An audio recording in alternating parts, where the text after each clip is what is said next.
Meanwhile, we're getting a better picture of the woman now running Venezuela from the former president of Chevron, Latin American. Ali Moshiri now runs Amos Global Energy. He joins us live.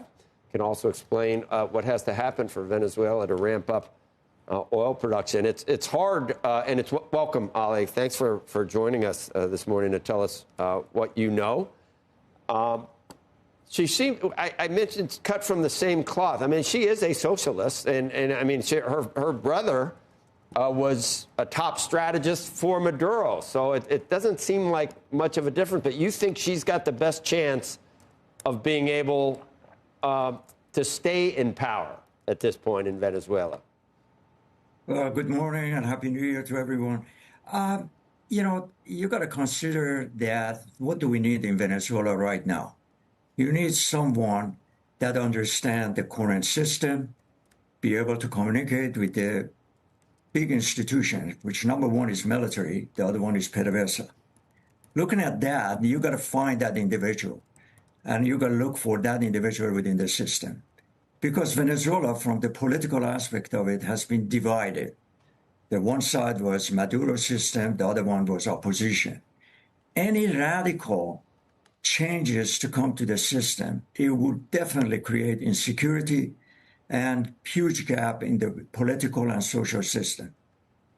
I think we experienced that one in Iraq and Afghanistan. I think current administration, President Trump administration, clearly understand the results of that and trying to create an environment that the country can be administered quickly and securely.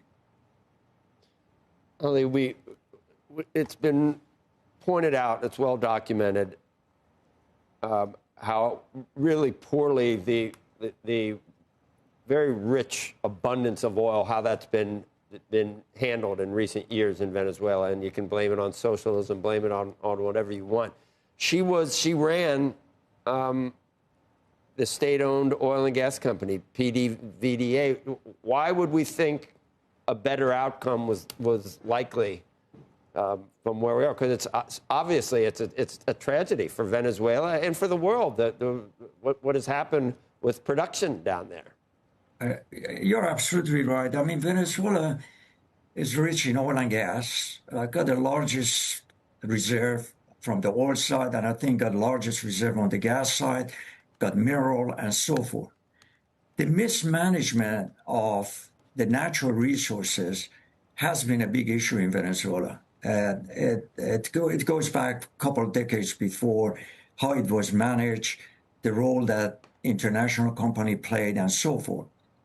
Again, it goes back in, at this point, what do you need to have a continuity in this system to be able to understand, to increase the production, get the production level to this, to help the economy of the country?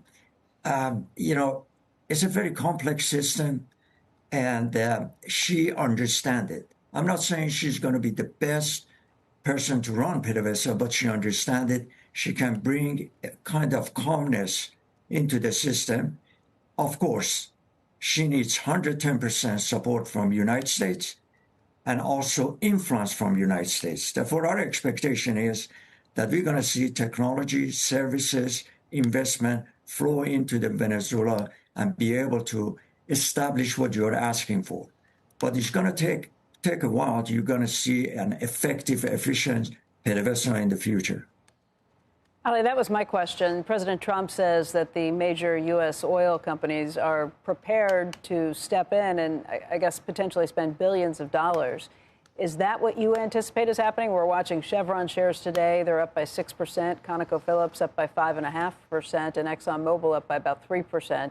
Do you think the big majors are willing to put their own money, billions of dollars, because I've heard it could take $10 billion a year to try and start building back Venezuela's infrastructure, oil infrastructure, or do you anticipate that that money will come from other investors? Excellent question. I personally believe the companies that currently are in Venezuela are the one going to very much bring the investment in. Eni, Repsol, Chevron, those are the major companies that they are there. They be able to kind of increase their investment because they got infrastructure, they got people, they know the system, they can move it. To bring a new company in, especially you're dealing in the oil price environment, that is relatively soft. I mean, we are not talking about $80 oil price that company are focusing on spending more money. Major company is spending more money. They are looking at capital efficiency. They are looking at cost cutting and so forth. And again, it's come back into the competitiveness of the investment. They are looking at Permian versus Venezuela. They are looking at other places versus Venezuela. Therefore, my personal view is any newcomer is going to take a while to come in, establish the infrastructure, the people, and so forth, and start investing money. You've got to rely on the existing company in Venezuela. But I believe the first flow of investment should come from the public and private investors. And my current company, we are trying to raise $2 billion investment, which we think we should, and we can immediately deploy that in Venezuela and be able to participate in fixing the infrastructure, increasing the production. To answer your question, my personal belief is the first tranche of investment should come from the private capital. I mean, we don't want to run it. Obviously, we're already hearing, the notion that the United States is going to operate it. That can't happen. Rubio's walking that back already. Is she the best person at this point? You point out she could deal with investors and she knows how to balance out with advocating for the poor. I'm not sure the poor benefited with the Maduro regime, Ali, obviously, but she could. I don't know if it's spots or stripes or whatever. She could be pragmatic and actually work with President Trump. I know her for many years. Yes. When you're talking about the socialism and Chavista and so forth, there is a degree of that. There is a radical side all the way to the kind of believing in the capitalism in some extent. We have it here now, Ali. We're dealing with the same. Surprisingly, we got the same issues that are back in vogue in this country. Well, you got to look at it. What other choices do we have? I'm not really campaigning for her or anything.